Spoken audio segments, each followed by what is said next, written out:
Como grandes ventajas de la impresión 3D, pues un poco lo que vamos diciendo, ¿no? Recortar gastos, no se invierte en prototipos como se hacía antes,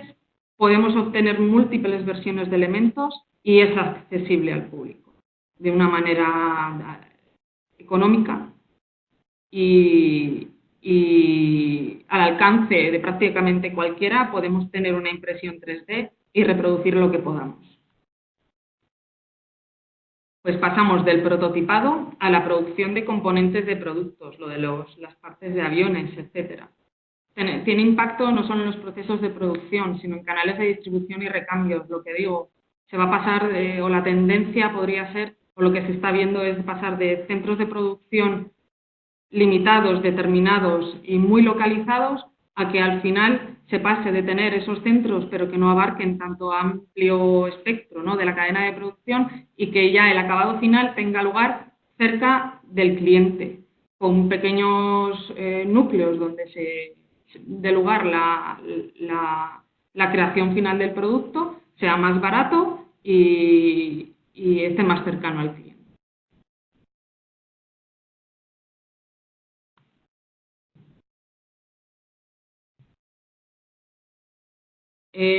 Aquí lo que os presento es un proyecto que surgió en 2005, que es hace tiempo, pero bueno, ha supuesto un cambio de paradigma en cuanto a lo que viene siendo la protección en cuanto a derechos de propiedad industrial e intelectual de todas las tecnologías relacionadas y que están en torno a la impresión 3D. Este es el RepRap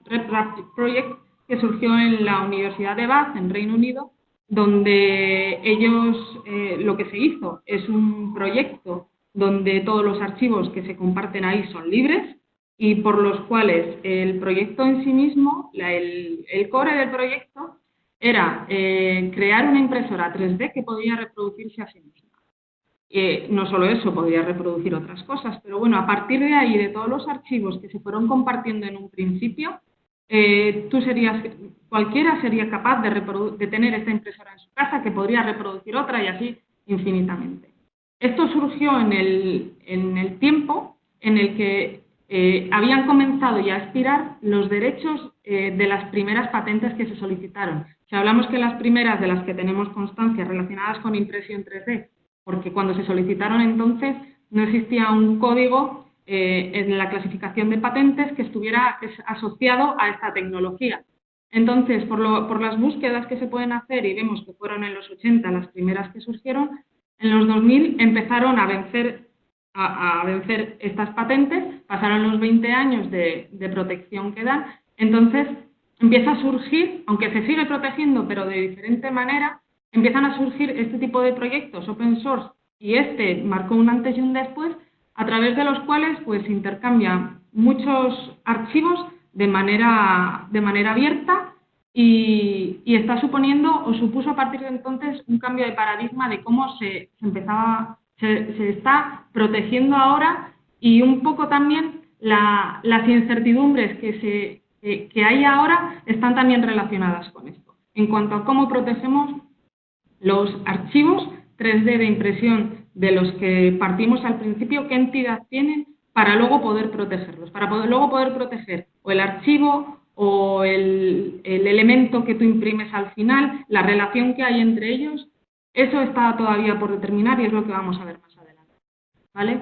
Entonces, bueno, aquí vienen algunas de las principales patentes, es lo que podéis ver aquí, y la fecha de expiración, la fecha de solicitud, la fecha de expiración. Son todas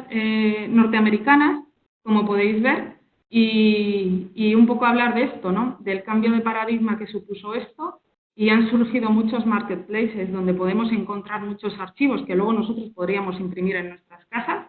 ¿de acuerdo?, porque son de libre acceso, son open source, y cómo esto tiene que convivir con la protección, cómo se incentiva también a los inventores para que protejan, pues por patente, derecho de autor, pues un poco como propiedad intelectual, lo que sea oportuno, cómo pueden convivir todo esto en el mercado y que la tecnología pues siga evolucionando, ¿no?, y tenga valor. Esto solo es un poco contexto histórico, aquí no voy a entrar. solo para que lo tengáis, pues un poco constancia de las primeras patentes, de en qué consistían y cómo ya están las empresas que surgieron en ese momento, que estaban detrás de esas patentes, todavía, como es esta de 3D Systems, sigue siendo alguna de las empresas actualmente punteras en todo lo relacionado con impresión 3D, con lo que son ya no solo venta de impresoras, sino también dan servicios, software, pues para mandar a imprimir, todo lo que no se nos ocurra relacionado con impresión 3D, estas empresas están detrás de ello. ¿Vale? Solo quería reflejar eso, pues algunas patentes, las primeras, en lo que consistían, cómo esto ha evolucionado con las que hay ahora y las empresas que están detrás. Entonces, ahora vamos a ir entrando un poco en materia, pues un poco del ecosistema de innovación de la impresión. Se han reducido barreras en el diseño y la fabricación, por esto que hemos visto antes, barreras económicas principalmente, y porque se ha aumentado la capacidad y libertad de crear o mejorar un producto, con las consecuencias que esto puede tener a nivel de derechos de propiedad industrial. Esto hay que tener en cuenta que la evolución, o como han ido sucediendo las cosas, al principio no existían estándares y lo que se está haciendo es un esfuerzo por trabajar al unísono, por definir metodologías, formas, tecnologías, cómo protegerlo, cómo tratar estas tecnologías que son diferentes y atañen a muchas personas en la cadena de valor, desde que surge un archivo hasta que se imprime. Entonces, así han surgido pues dos iniciativas, ¿no? Pues surgieron principalmente una en Estados Unidos y otra en Europa, para un poco armonizar todo lo que surja en torno a la impresión 3D, ¿no? Y así, pues el impacto, por ejemplo, que ha tenido esto en la clasificación de patentes fue que se incluyó una subclase específica para la fabricación aditiva de impresión 3D, que es la B33Y, y esto pues facilita la clasificación y las búsquedas del estado del arte. Esto surgió también, pues hombre, las oficinas, las autoridades, pues tanto la oficina americana, europea, internacional, a ellos les interesa también que esté esto clasificado, puesto que cada vez les reciben más solicitudes, es más fácil encontrar la información anterior, todos los artículos, todo lo que esté relacionado, y con esta clasificación pues se armoniza esto y se facilita bastante la búsqueda. ¿De acuerdo? Aunque actualmente no son los principales solicitantes universidades públicas ni centros tecnológicos, ¿vale? El MIT y la Universidad de Texas tienen bastantes patentes relacionadas con esto. Bueno, el MIT lo tendrá prácticamente en casi todo, pero bueno,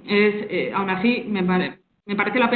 pena resaltarlo, puesto que luego veremos que cuando hacemos búsquedas no son los principales solicitantes, ¿de acuerdo? Dado que la mayoría son del sector privado. Tiene sentido por las colaboraciones, etcétera, que pueda haber y por los intereses que tengan las empresas,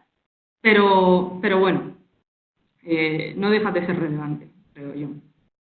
A nivel industrial, pues los principales fabricantes, estas dos empresas que os remarco aquí abajo, son dos empresas norteamericanas y son las que están desde el principio, vemos que están como solicitantes de patentes relacionadas con la impresión 3D, y aquí vemos pues los fabricantes por países a nivel mundial, pues el 55% se encuentra en Europa, seguido por China, Estados Unidos y Japón.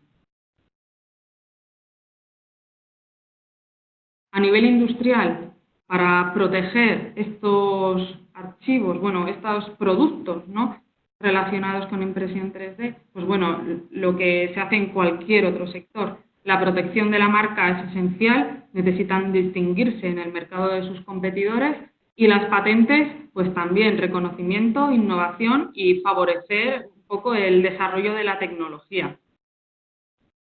Un poco lo que es el motivo de que exista el sistema de patentes, ¿no? Se patenta, se publica, yo facilito que otros vean lo que yo he hecho, también me aprovecho de lo que sé que están haciendo otros para evolucionar en la tecnología, para que esto vaya creciendo. Hay que tener en cuenta que en algunos países, como en Estados Unidos, que es lo que digo aquí, no hay diferencias entre el uso de explotación a nivel particular o comercial. Esto lo que quiere decir es que no en todos los países se trata de igual manera. Si una persona particular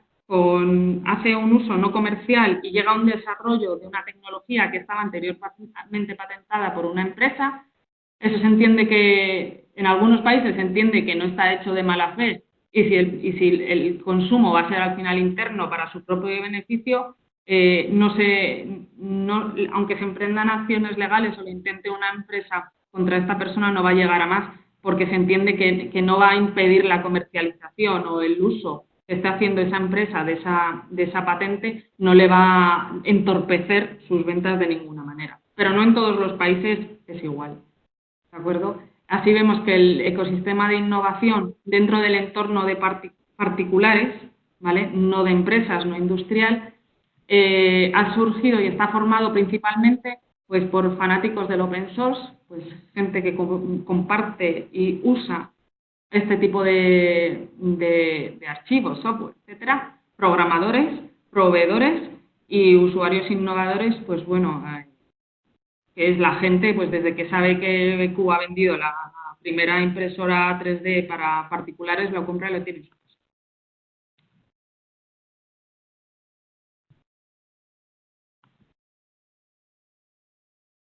Entonces, esto nos hace cuestionarnos cómo es que hay desarrolladores que invierten su tiempo y dinero en desarrollar productos o archivos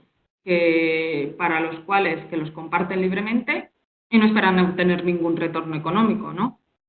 Una de las principales motivos de patentar, además de todo esto, yo patento, invierto, protejo porque es algo mío, me ha llevado un tiempo, una inversión y espero que algo de esto me retorne. Entonces nos hace plantearnos por qué esto no es así, ¿no? Entonces, nos hace plantearnos esto y porque por otro lado dices, yo como particular o como empresa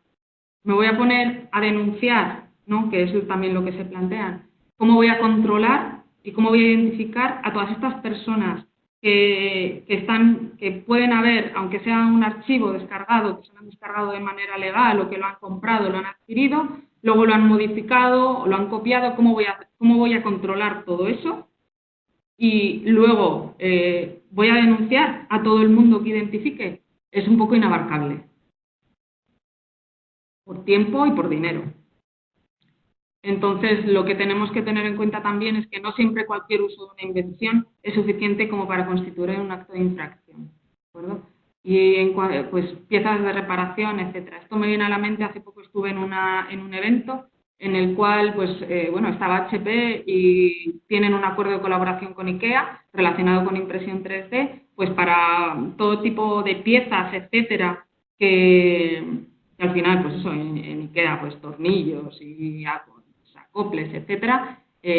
un poco para favorecer, pues eso,